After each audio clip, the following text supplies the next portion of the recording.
Assalamualaikum warahmatullahi wabarakatuh. Saya Muryanto. Saya berasal dari Madrasah Aliyah Terpadu Jayanegara Caluk Slaung Ponorogo. Saat ini saya sedang mengikuti kegiatan PPG dalam jabatan di IAIN Curup Bengkulu, dan saya akan melakukan kegiatan video pembelajaran. Mohon saran, doa, dan dukungannya. Terima kasih. Assalamualaikum. Waalaikumsalam warahmatullahi wabarakatuh. Bismillahirrahmanirrahim. Assalamualaikum warahmatullahi wabarakatuh. Waalaikumsalam warahmatullahi wabarakatuh. Alhamdulillah, alhamdulillahilladzi an'ama 'alaina bil iman wal Islam.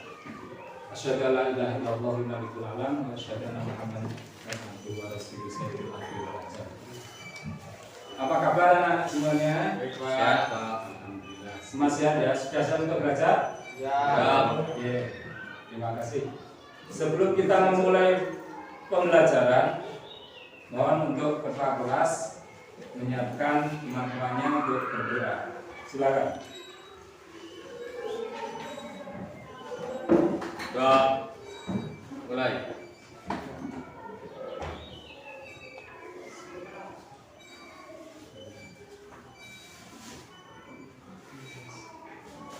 Doa selesai.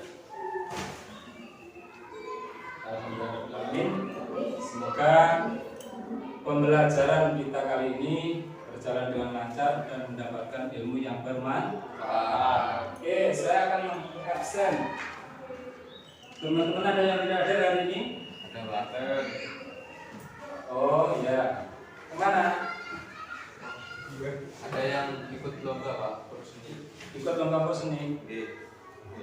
Kita doakan semoga untuk teman-teman yang ikut perseni mendapatkan hasil yang sesuai diharapkan. Sahrul ada? Rolanda? Mahir? Ariangga? Irawan? Lomba Pak. Oke. Bastian, berarti yang lomba ini tiga anak ya? Terima kasih. Untuk materi kali ini kita akan membahas terkait pengertian apa? Hadis, sunnah, dan khobar. Saya lihat, saya perjelas dulu.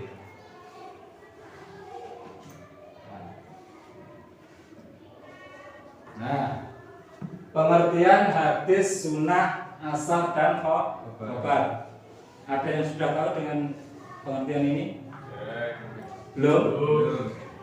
Sebelum kita masuki ke pembelajaran, kemarin sudah saya sampaikan terkait dengan pengertian Al-Quran. Kitab-kitab yang diturunkan oleh Allah itu ada berapa? 7. Ada? Yang itu harus diingat lagi ya. Yang pertama, kita akan membahas terkait dengan pengertian hadis secara etimologi dan secara terminologi. Apa etimologi? Secara bahasa dan istilah. Oke, silakan dibuka LKS-nya. Terus saya tayangkan di sini untuk referensi juga. Kalau Anda semuanya punya kitab yang lain, referensi yang lain, besok dibuka, dibaca, dan disinkronkan dengan materi ya. Oke. Yang pertama, lihat sama bu enggak? Pengertian hadis. Oke. Hadis secara bahasa adalah apa? Sesuatu yang baru. Al-jadidu, sesuatu yang baru. Sedangkan menurut istilah sesuatu yang disandarkan kepada Nabi Muhammad SAW baik berupa qauliyah, fi'liyah, takririyah atau sifat. Ma udhifa, contohnya gini. Ma udhifa ila sallallahu alaihi wasallam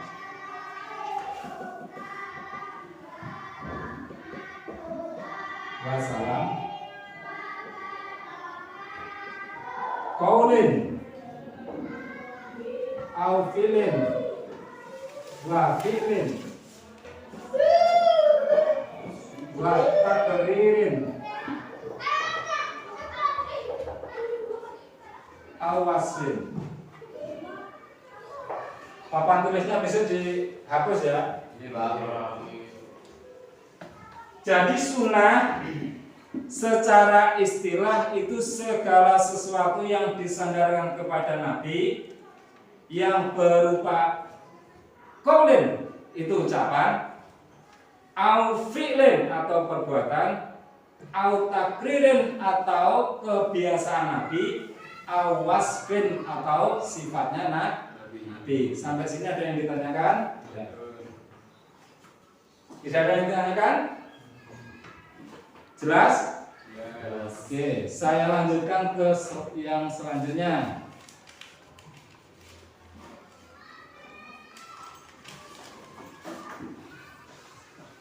Nah, yang kedua yaitu sunnah. Sunnah secara bahasa yaitu perjalanan yang baik maupun yang buruk. Sirohnya Nabi, sirohmu itu belum bisa buat pedoman. Tapi kalau sunnah di sini yaitu perjalanan hidupnya Nabi itu lebih mudah. Sedangkan menurut istilah itu perjalanan yang baik maupun yang buruk. Paham? Oke. Selanjutnya nanti ada diskusi, silakan disimak tayangan slide-nya. Nanti didiskusikan ya. Yang selanjutnya yaitu khobar. Pengertian khobar itu dari segi bahasa adalah an-naba'u. Apa? Artinya apa? Coba Mas Arya dibaca. Apa itu khobar? Khobar secara bahasa berarti an-naba'u yang berarti kabar atau berita. Cukup. Istilahnya, yuk, ini istilah secara istilah apa? Yang paling bawah. Segala sesuatu yang disandarkan. Segala sesuatu yang disandarkan pada Nabi Shallallahu Alaihi Wasallam dan juga disandarkan kepada selainnya. Oke. Berarti intinya kalau kabar itu berita, ya.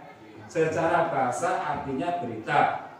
Sedangkan secara istilah segala sesuatu yang disandarkan kepada Nabi dan juga sahabat dan juga tabi'in, gitu ya. Ada pertanyaan sampai sini? Oke. Sambil lihat, sambil mendengarkan, diamati, nanti didiskusikan dengan kelompok masing-masing yang telah Anda bagi ya. Oke. Selanjutnya yaitu yang terakhir asar. Secara bahasa asar yaitu baqiyatus syai'. Asar itu adalah sisa, bekas. Nek wong Jawa ngarani labet, bekas nggih. Jadi segala sesuatu yang pernah dilakukan oleh Nabi atau tabi'in atau sahabat itu secara istilah. Nah, pun silakan sekarang saya kasih kesempatan untuk Anda semuanya untuk memahami materi, diambil dari slide juga dan juga dari LKS didiskusikan antara dua kelompok masing-masing, kemudian dipresentasikan. Silakan, gambar presentasinya ini.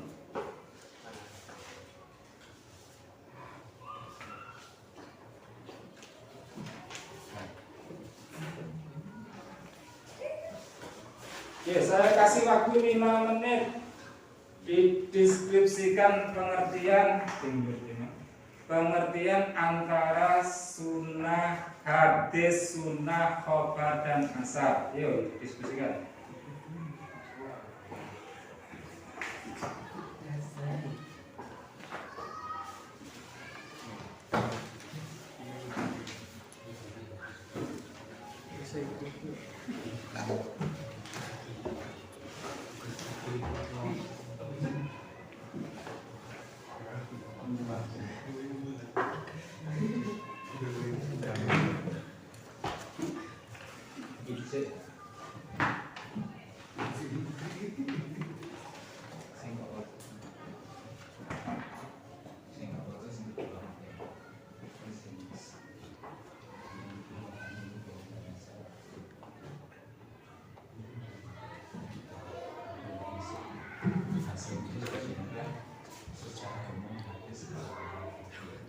Silakan dialihkan ke sini. Ya.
Sudah selesai?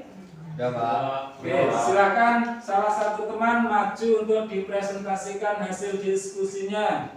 Yuk, salah satu.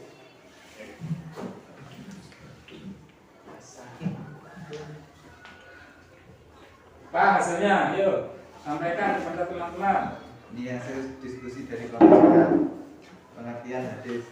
Hadis secara bahasa berarti al-jadid, yang artinya adalah sesuatu yang baru, yakni kebalikan dari al-qadim yang artinya sesuatu lama. Pengertian sunnah secara bahasa berarti asirah al-mutabah, yang berarti jalan yang diikuti. Tiap jalan dan jalan yang diikuti dinamakan sunnah, baik itu jalan yang baik maupun jalan yang buruk. Adapun sunnah menurut istilah para ahli hadis adalah sesuatu yang dinukil dari Nabi sallallahu alaihi wasallam, baik itu ucapan, perbuatan, persetujuan, sifat fisik, kepribadian maupun perjalanan hidup, baik itu sebelum diutus maupun sesudah diutus. Sekian, terima kasih. Assalamualaikum warahmatullahi wabarakatuh. Oke, untuk kelompok 2 sudah selesai atau belum? Oke, monggo salah satu dari teman kalian atau ketuanya silakan dipresentasikan hasil diskusinya.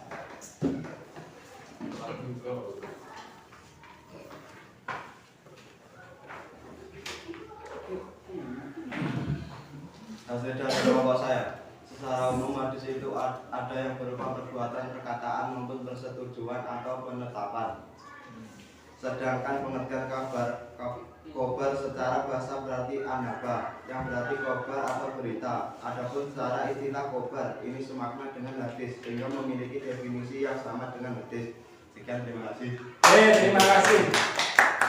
Intinya sama seperti yang telah saya sampaikan. Dan nanti ketika Anda semuanya mengetahui definisinya atau pengertian antara hadis, sunnah, khobar atau asar itu lain, nanti dicari referensinya di kitab ataupun di buku-buku, ataupun Anda sekarang sudah era milenial bisa melihat link dari YouTube ya, ataupun link jurnal. Banyak sekali kalau Anda mau mencari referensi.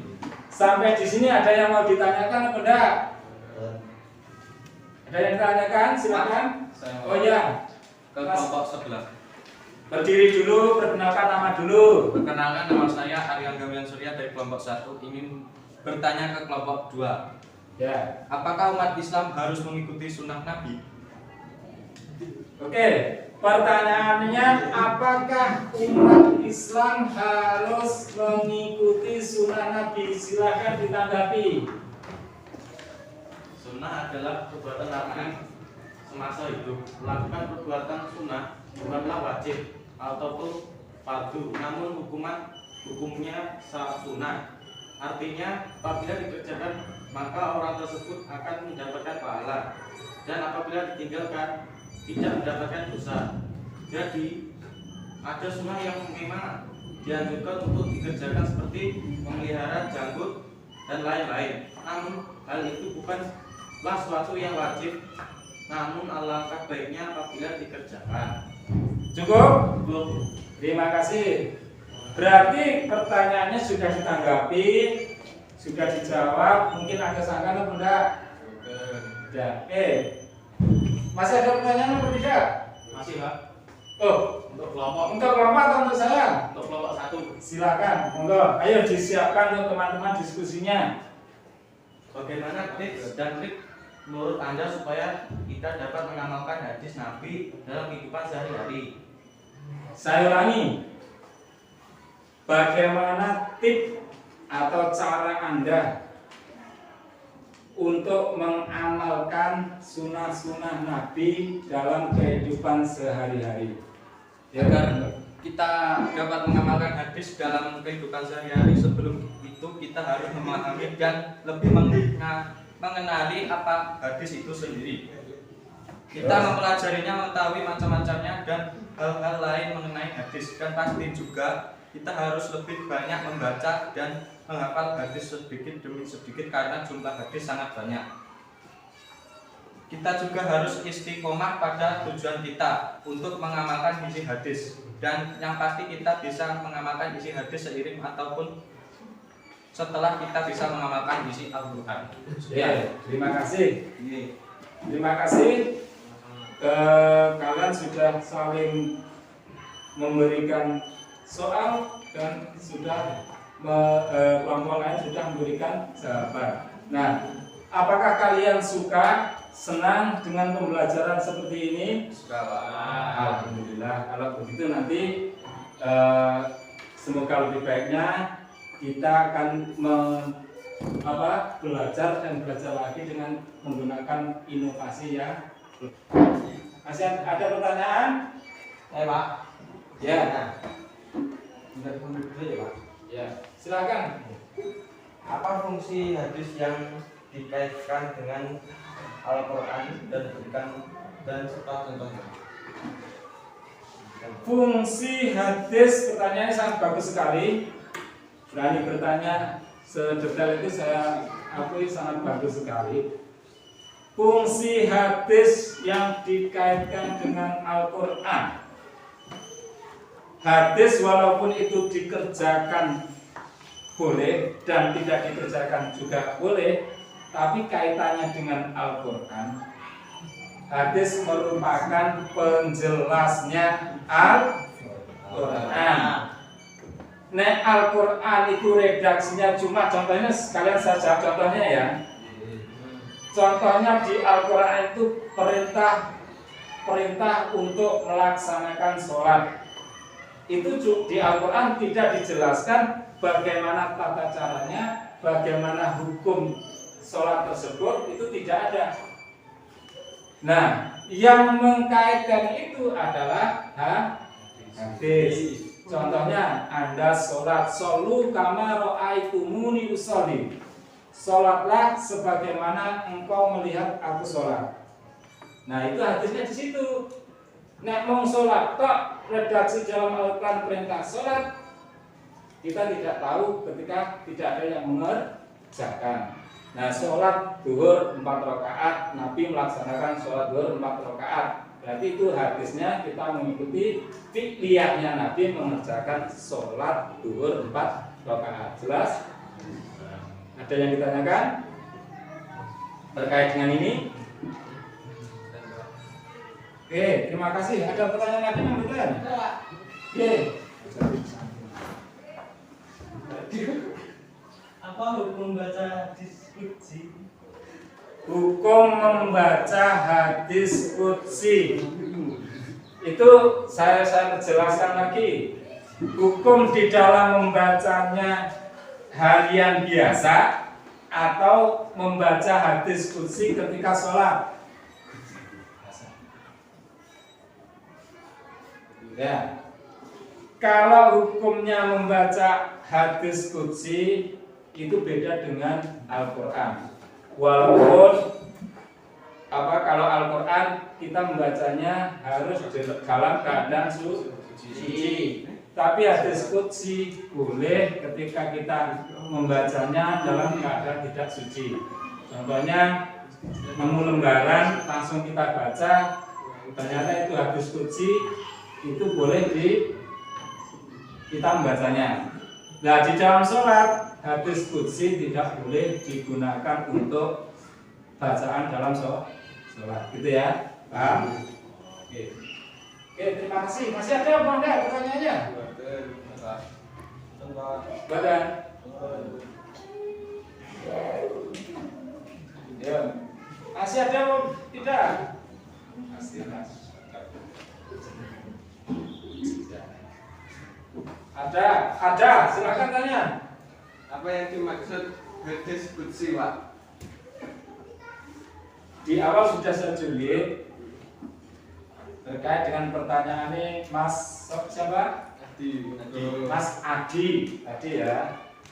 Hadis qudsi itu kalau kita buat simpel, hadis yang maknanya dari Allah Subhanahu wa taala tetapi redaksinya dari Nabi.